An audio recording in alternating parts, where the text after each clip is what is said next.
Hello and welcome back to F1 Every Week. I am your host Ben Wevel, and today I am going to be analysing and reviewing round 18 of the 2022 Formula 1 World Championship, the Japanese Grand Prix.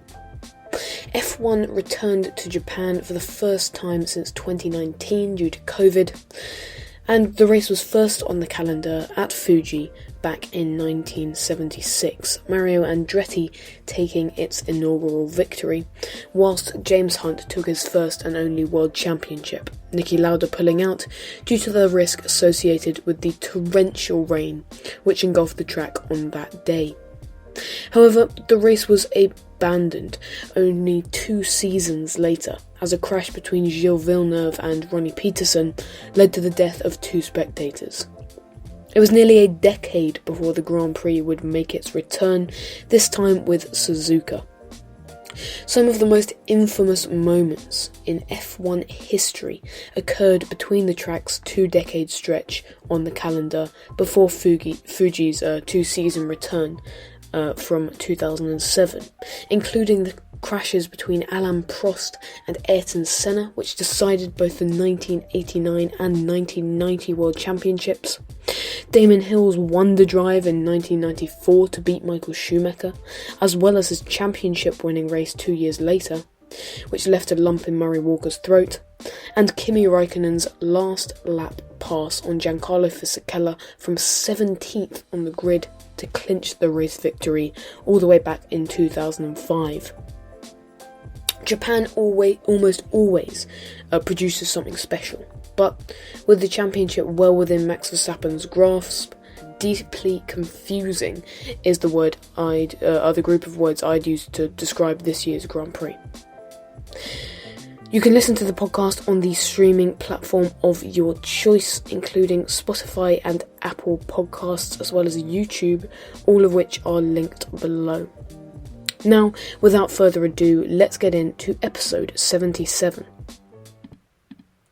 First off, the pre-race news, and the drivers' market went haywire prior to this weekend, with it confirmed that Pierre Gasly would move to Alpine in 2023 after months of speculation. This move, announced on Saturday morning, is the result of a farcical 3-month stretch which has involved lying, false promises, and has tarnished the reputation of both McLaren and Alpine, so I'm sure everyone will be delighted to see the back of it. Alpine have allegedly been required to pay Red Bull €10 million for the Frenchman, who finally leaves the Red Bull family after 8 years in the grasp of Helmut Marko, to partner his great rival and compatriot Esteban Ocon at the French Alpine team. The two have had frictions since karting days, and despite concerns from many in the F1 community, Alpine team principal Otmar Szafnauer believes that the conflict will have a positive result. I am less convinced though, and I can definitely see some very tense moments on the horizon, akin to Ocon's inter-team rivalry with Sergio Perez, which resulted in dramatic incidents at Baku and Spa in 2017, and Singapore a year later. It was also confirmed minutes after Gasly's move to Alpine that Nick de Vries, after his phenomenal 9th place at Monza, would drive for AlphaTauri next year, which I personally reported on 3 weeks ago in episode 74, which I've linked below. I would not be surprised if Nick comes in and makes himself a sustainable replacement for Pierre Gasly, as there is clearly so much talent and potential to be released on the track next year, as we saw at Monza, after 3 years suffering on the sidelines. Furthermore, Daniel Ricciardo confirmed that it will be very unlikely that he will be on the grid in 2023, and that he will instead look for a place in 2024. A similar move to that of his former teammate Esteban Ocon, who took a sabbatical in 2019. This now gives some breathing room for Mick Schumacher, whose seat with Haas is significantly under pressure after a mistake-ridden season thus far, with huge shunts at Saudi and Monaco souring his relationship with team principal Gunther Steiner. However, his case was not aided by a huge crash at the barriers at turn 7 in a wet FP1 session, which Steiner described as self-inflicted, intensifying the rumours that a new driver will have the second Haas seat in 2023, possibly Nico Hülkenberg. This crash ruled Mick out for FP2. Now onto the budget cap, the talk of the town over the past months, and the announcements of the certificates of compliance were pushed back from Wednesday, before the Japanese Grand Prix, to yesterday, Monday the 10th. I decided to put out the episode a bit late this week to get all of the relevant information about the cost cap in. And it is indeed Red Bull who now face punishment over a minor breach of the 2021 cost cap of $140 million, as well as a procedural error which could result in the deduction of points from last year's World Championship for either the constructors or drivers. I talked about the various punishments at length last weekend, so I'll link that episode down below as well. Aston Martin have also been found to have made a procedural error in their cost cap, but they have not exceeded the $145 cost cap. They've only maybe submitted their reports to do with the cost cap incorrectly, or another procedural error, which will all become clear in the coming weeks. And the FIA have not yet concluded upon an appropriate reprimand, so I will certainly be reporting more on this issue, possibly on Sunday of this week.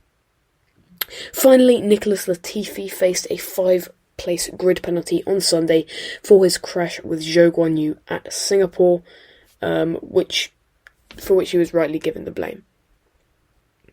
Now on to qualifying, and it was dry conditions despite a wet Friday. Saturday, the only part of the weekend which was not affected by weather. Max Verstappen was predictably fastest in Q1, but Alex Albon, his former Red Bull teammate, was just about knocked out in P16, ahead of Pierre Gasly, also a former teammate of Verstappen's, who was out in Q1 for the first time since Hungary. K-Mag disappointed in 18th after P5 in FP1 and FP2 to make it his fourth Q1 knockout in 5 races, in front of the two Canadians, Stroll in P19, who has still never got out of the top 11. Sorry, it has still never got out of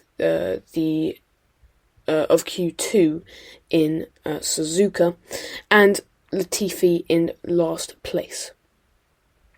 Q2 next, and Perez dipped into the 129s, as well as into P1, whilst Ricciardo was knocked out by 0.003 of a second, his third Q3 no-show in a row in Japan. Both Alfa Romeos were also out for the second time in 3 races, Valtteri Bottas 2 spots ahead of his teammate in 12th, and Yuki Tsunoda was out in Q2 in his first appearance at his home Grand Prix. Mick Schumacher also out-qualified his teammate for the 5th time this year in 15th. And finally for Q3, and Max Verstappen secured his 6th pole position of the season and his first in Japan. However, he did so in exceedingly contentious exceedingly contentious manner, something which would certainly follow Max Verstappen throughout the weekend, as he was investigated after the session for unsafe driving, as he nearly took out Lando Norris at 130R whilst on a cool-down lap. He was given a reprimand for this, but not a grid penalty, so he retained his pole position. The Ferraris followed, with Leclerc only 100th behind the Dutchman, and Sergio Perez was P4. Ocon secured his 4-time joint best quali of the season with 5th, responding well after a poor running in Singapore, in which he was unable to make it out of the first round of qualifying. Lewis Hamilton split the Frenchman from his teammate Alonso, making it another strong showing in quali for Alpine, and the first time Lewis has been outside of the top 5 in Suzuka on the grid since 2012. George Russell was in 8th, having not taken a top 5 in quali since his pole in Hungary, and Vettel secured 9th on his final run in Japan, where he has taken 4 of his 53 Grand Prix victories in the sport. Vettel said earlier in the weekend that he would consider returning for a one-off race at Suzuka, making this final strong showing in quali in Japan especially poignant. Finally, Lando Norris rounded out the top 10. Now for my driver of qualifying, and it's Esteban Ocon. Qualifying in Singapore was a nightmare for Esteban, with 18th on the grid due to faulty brakes. So, to come back from that and pump in his joint best qualifying of the season and his best qualifying in Japan is a great turnaround for him. Next, for my team of qualifying, and again, it's Alpine. After losing out big to McLaren last weekend, Alpine reinstated themselves as the dominant midfield team with a confident 5th and 7th, while McLaren floundered in P10 and P11. Finally, for my struggle of qualifying, and it's Pierre Gasly. This Q1 knockout follows 2 top 10 grid spots in a row, and it also comes after the weekend in which both AlphaTauri and Haas were passed by Aston Martin in the Constructors' Championship.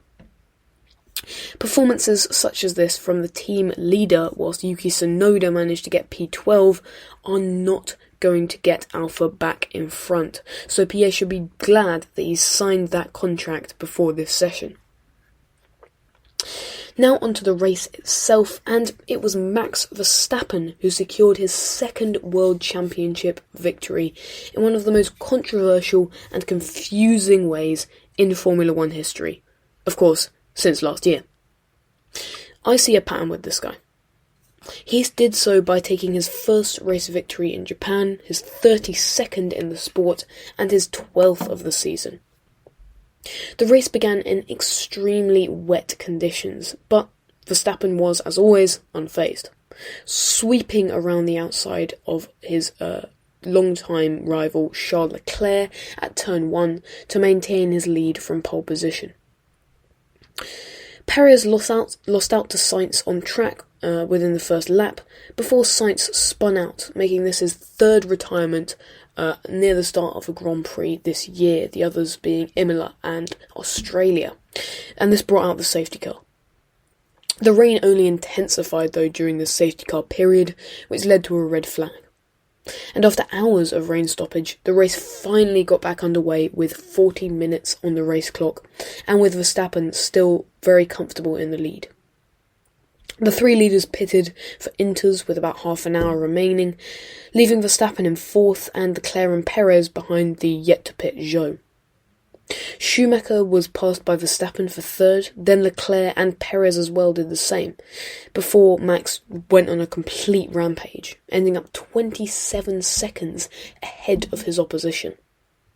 However, whilst Verstappen cruised to another dominant victory, believing that this race victory would set him up quite nicely for an easy championship victory in Austin, the WDC would, for the 2nd year in a row, be decided on the final lap of a Grand Prix. After a phenomenal battle for 2nd place, Leclerc seemingly managed to hold off Perez, but went off the track at 130R, the final corner, and came back on still in P2, before pushing Perez off the track, which resulted in a 5-second time penalty for leaving the track and gaining an advantage. This penalty was awarded during the post-race press conference, confusing everyone present and watching for the 2nd year in a row. However, the Grand Prix was nowhere near fully completed, thanks to the lengthy rain stoppages, leading to even more confusion, as drivers had been awarded full points for their efforts on Sunday. After Belgium last year, the FIA heavily revised their wet weather points system, which now